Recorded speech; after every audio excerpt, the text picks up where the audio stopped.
जय हिंद बच्चों, इस वीडियो में हम लोग बात करने वाले हैं वैद्युत द्विध्रुव यानी कि इलेक्ट्रिक डाइपोल के ऊपर और साथ ही साथ वैद्युत द्विध्रुव आघूर्ण यानी कि इलेक्ट्रिक डाइपोल मोमेंट के ऊपर हम लोग बात करने वाले हैं। ठीक है, तो वैद्युत द्विध्रुव क्या होता है इस चीज़ को मैं आपको समझाता हूँ। ठीक है ना, वैद्युत द्विध्रुव जो होता है एक सिस्टम होता है। क्या होता है? एक निकाय होता है, एक सिस्टम होता है। ठीक है, कैसा सिस्टम होता है? वैद्युत द्विध्रुव एक ऐसा सिस्टम होता है, एक ऐसा निकाय होता है जिसमें कि दो आवेश होते हैं। क्या होते हैं? दो आवेश होते हैं। क्या होते हैं? दो आवेश होते हैं।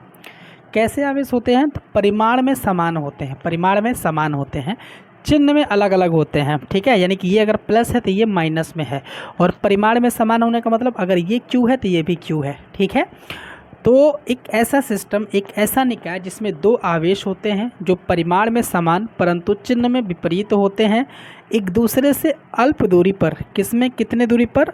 अल्प दूरी पर, है ना, अल्प दूरी पर, अल्प दूरी पर रखे होते हैं। तो ये जो निकाय होता है, ये जो सिस्टम होता है, इसे हम लोग वैद्युत द्विध्रुव कहते हैं। ठीक है, अच्छा, यानी कि साफ पता चल गया कि भाई एक हमारे पास दो आवेश होगा, एक प्लस क्यू है तो दूसरा माइनस क्यू होगा, और ये दोनों एक दूसरे से अल्प दूरी पर रखे होंगे। विद्युत द्विध्रुव में अल्प दूरी को हम लोग 2L लिखते हैं। क्या लिखते हैं? 2L लिखते हैं। तो ये जो निकाय है हमारा वैद्युत द्विध्रुव कहलाएगा। तो मैंने यहाँ पर लिख भी दिया है कि एक ऐसा आवेश, एक ऐसा निकाय यानी कि सिस्टम जिसमें दो बराबर परिमाण परंतु विपरीत प्रकृति के आवेश एक दूसरे से अल्प दूरी पर यानी कि 2L दूरी पर रखे होते हैं। फिगर आप ये बना सकते हैं। अब हम समझ लेते हैं कि वैद्युत द्विध्रुव आघूर्ण क्या होता है। ठीक है, देखिए ये है आपका वैद्युत द्विध्रुव। तो अगर हम वैद्युत द्विध्रुव में से कोई एक आवेश ले लें और इनके बीच की जो अल्पतम दूरी है उससे लेकर के गुणा कर दें, तो जो हमें गुणनफल में मिलेगा उससे हम कहेंगे वैद्युत द्विध्रुव आघूर्ण, जिसे कि हम कैपिटल P से प्रदर्शित करते हैं।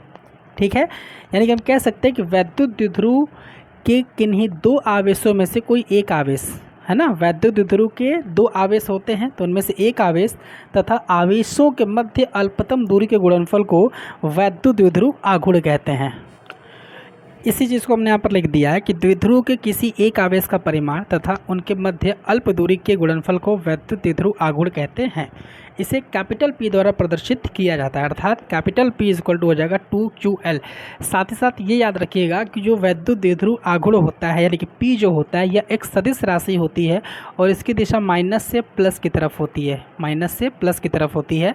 यानी कि हम लिख सकते हैं capital P vector is equal to 2QL, ऐसे हम लिख सकते हैं। इसकी दिशा माइनस से प्लस की तरफ होती है। साथ ही साथ अगर हम इसकी बात करें मात्रक की, किसकी बात करें? SI मात्रक। SI मात्रक की अगर हम बात करें बच्चों तो SI मात्रक क्या हो जाएगा? देखिए P इक्वल टू 2QL है तो Q का मतलब होता है कुलाम और L यानी कि लंबाई यानी कि मीटर, कुलाम मीटर, है ना। तो वैद्युत द्विध्रुव का जो SI मात्रक हो जाएगा क्या हो जाएगा? Coulomb metre. क्या हो जाएगा? Coulomb metre. ठीक है, तो ये हो गया आपका वैद्युत द्विध्रुव आघूर्ण के बारे में।